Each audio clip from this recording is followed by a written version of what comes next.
তুমিও যদি তোমার বাবা মায়ের একজন শ্রেষ্ঠ সন্তান হতে চাও তাহলে আজকের ভিডিওটি শুধু তোমার জন্য। আমি কথা দিচ্ছি যে যদি তুমি এই ভিডিওটি সম্পূর্ণ দেখতে পারো তাহলে তোমার বাবার প্রতি তোমার সম্মান আরও শত গুণে বেড়ে যাবে। তাই ধৈর্য ধরে ভিডিওটি দেখতে থাকো।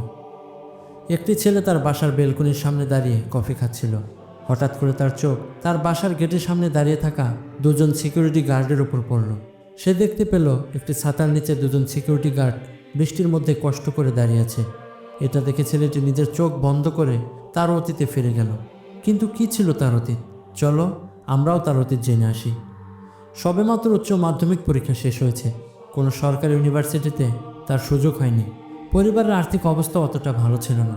তার বাবা একটা ছোটোখাটো চাকরি করত, কিন্তু তা দিয়ে সংসার চালানো একটু কষ্টসাধ্য হয়ে পড়ছিল। কিন্তু তার বাবার স্বপ্ন ছিল তার ছেলেকে প্রতিষ্ঠিত করে তুলবে। তাই তো ছেলেকে উচ্চশিক্ষায় শিক্ষিত করার জন্য ভর্তি করিয়ে দিলেন প্রাইভেট একটি ইউনিভার্সিটিতে। ইউনিভার্সিটিতে ভর্তি হওয়ার পর ছেলেটির কিছু নতুন নতুন বন্ধুবান্ধব হলো।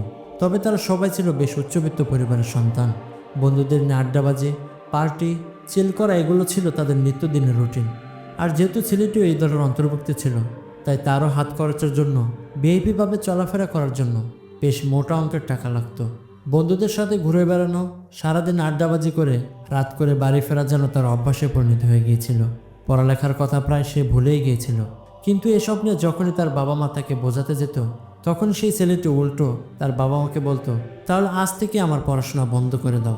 যদি আমাকে বাকি সবার সাথে খাপ খাইয়ে চালাতেই না পারো তাহলে আমাকে কেন এখানে ভর্তি করে পাঠিয়েছিলে? আর এভাবেই বাবা মা তার সন্তানের জেদের কাছে সব সময় হেরে যেত।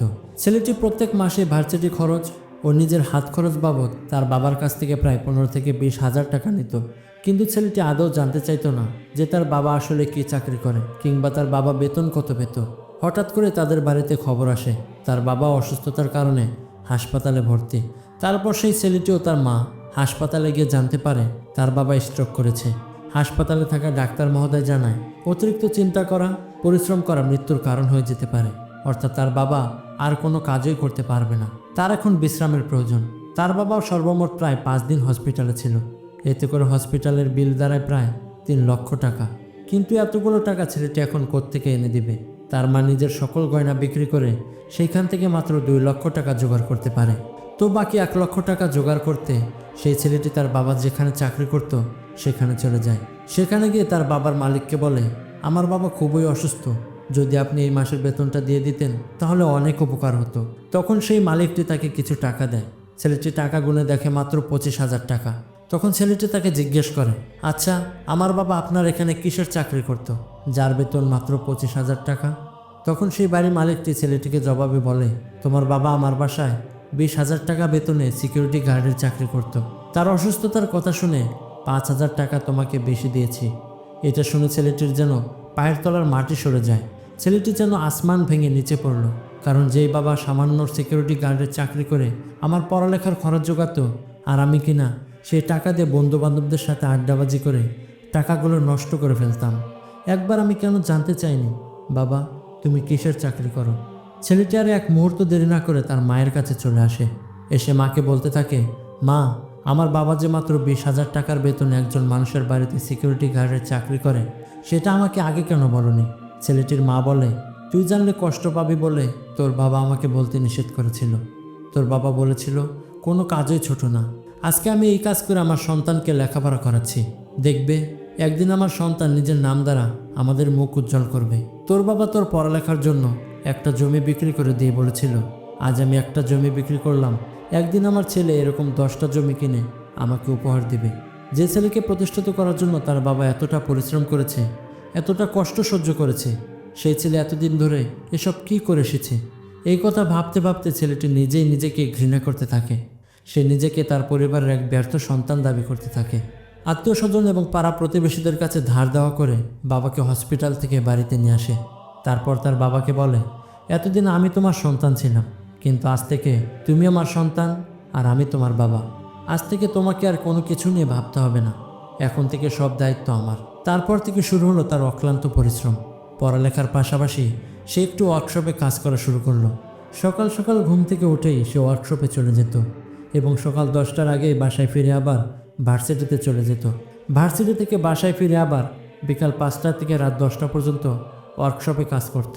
এইভাবে তার জীবন চলতে থাকে, কিন্তু তারও সামান্য পারিশ্রমিক দিয়ে বাবার ওষুধপত্র, নিজের পড়াশোনার খরচ আর অন্যান্য খরচ জোগাতে অনেকটা হিমশিম খেতে হতো ছেলেটির, যার কারণে সে অন্য আরেকটি চাকরি নেওয়ার চেষ্টা চালিয়ে যাচ্ছিল, কিন্তু কোনো কোম্পানি তাকে চাকরি দিতে চাচ্ছিল না। তবুও সে থেমে না থেকে, ভেঙে না পড়ে নিজের সেই কাজগুলোকে কন্টিনিউ চালিয়ে যাচ্ছিল। তার পড়াশোনা সে এতটাই ভালো করছিল যে তার পড়াশোনা দেখে বিভিন্ন কোম্পানি থেকে তাকে স্কলারশিপের অফার করে এবং সেই স্কলারশিপ নিয়ে পড়াশোনা শেষ করে একটি মাল্টিন্যাশনাল কোম্পানিতে চাকরি নেয়।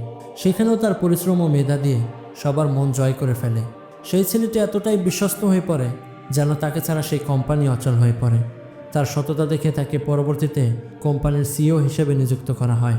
আজ তার কাছে কোনো টাকা পয়সার অভাব নেই, বাড়ি গাড়ি কোনো কিছুর অভাব নেই, সন্তানের ভবিষ্যৎ নিয়েও তাকে আর দুশ্চিন্তা করার সুযোগ নেই। অথচ যেসব বন্ধুবান্ধবের সঙ্গ সে ত্যাগ করে এসেছিল, আজ তারা ছন্ন ছাড়া, এবং তারা আজ তাকে নিয়ে গর্ব করে। বাবার বেতন নেওয়ার জন্য যাওয়া ঘটনাটি তার জীবনকে বদলে দেয়। আজ তার বাবার স্বপ্ন সে পূরণ করতে পেরেছে, নিজেকে গড়ে তুলতে পেরেছে এক যোগ্য মানুষ হিসেবে। তো শুরুতেই যেটি বলছিলাম, দুজন সিকিউরিটি গার্ড বৃষ্টিতে ছাতার নিচে দাঁড়িয়ে ডিউটি করছিল, আর এটা দেখে ছেলেটি তাদের বাসায় ডেকে বলে, আপনারা আমার বাবার বয়সী, বৃষ্টিতে বাইরে না দাঁড়িয়ে থেকে বৃষ্টি থামা পর্যন্ত না হয় আমার বাসায় অবস্থান করুন। আর তাদেরকে নিয়ে একসাথে চা খেতে খেতে তার জীবনের সমস্ত ঘটনা খুলে বলে, আর তাদেরকে জিজ্ঞেস করে, আচ্ছা আপনি কোথায় কাজ করেন, কিসের চাকরি করেন, আর কত টাকা বেতন পান, সেটা কি আপনার সন্তানেরা জানে? তারা বলল, না, জানে না, কারণ তারাও তাদের সন্তান কষ্ট পাবে বলে এসব গোপন রেখেছে। কিন্তু ছেলেটি তার জীবনের গল্প বলার মাধ্যমে তাদেরকে বোঝানোর চেষ্টা করলো, আজকে যদি আপনারা এসব আপনাদের সন্তানদের না বলেন, তাহলে হয়তো একদিন এসব জানার পর তারাও আমার মতো আফসোস করে জীবন কাটিয়ে দেবে। তাই উচিত তাদেরকে সমস্ত সত্যিটা এখন থেকেই বলা, এতে করে শুরুতেই তারা তাদের জীবনকে সাজিয়ে নিতে পারবে।